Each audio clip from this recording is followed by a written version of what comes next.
Hi friends, நட்டுக்க சுற்றி திரிஞ்சு களைச்சிட்டேன். ஒரு சண்டேயில் ஒரு சமையல் செய்து சாப்பிடுவோம்னு சொல்லி மட்டன் கறி. ரைட், மட்டன் எல்லாம் சின்ன சின்ன வெட்டி வெங்காயம்லாம் எல்லாம் உரித்து இதுக்கு தேவையான சாமான்லாம் எடுத்து வந்தாச்சு. ரைட், கருவேப்பிலையெல்லாம் போட்டாச்சு. ரைட், இப்போ அடுப்பை மூட்டி அதில் ஒரு சட்டியை வச்சுட்டு அப்படி என்ன செய்ய போகிறோம்னு சொன்னால் வெங்காயம்லாம் எல்லாம் போட்டு நல்ல ஒரு வதக்கும்.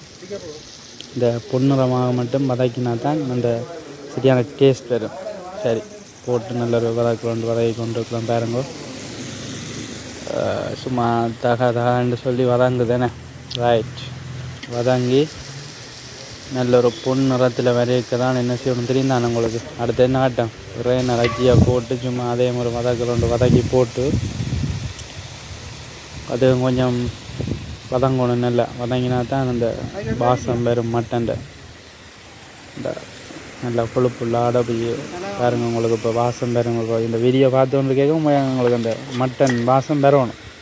ரைட், இப்போ அதையும் போட்டு இல்லாமல் வதக்கிட்டு நெடுக்க சுற்றி திரியலாம் தானே. இடையக்க நல்ல சாப்பாடெல்லாம் இடையக்க சாப்பிட்டா தான் உடம்பாக கவனிக்கணும். கட்ட நீங்களும் தான் பார்க்குறாக்களும் நல்ல சமையல் செய்து சாப்பிடுங்க வீடுகளில். சரி, அப்போ கறி ரெடி ஆகிட்டுது பார்த்திங்கன்னு சொல்லி சொன்னால் நல்ல குழம்பு.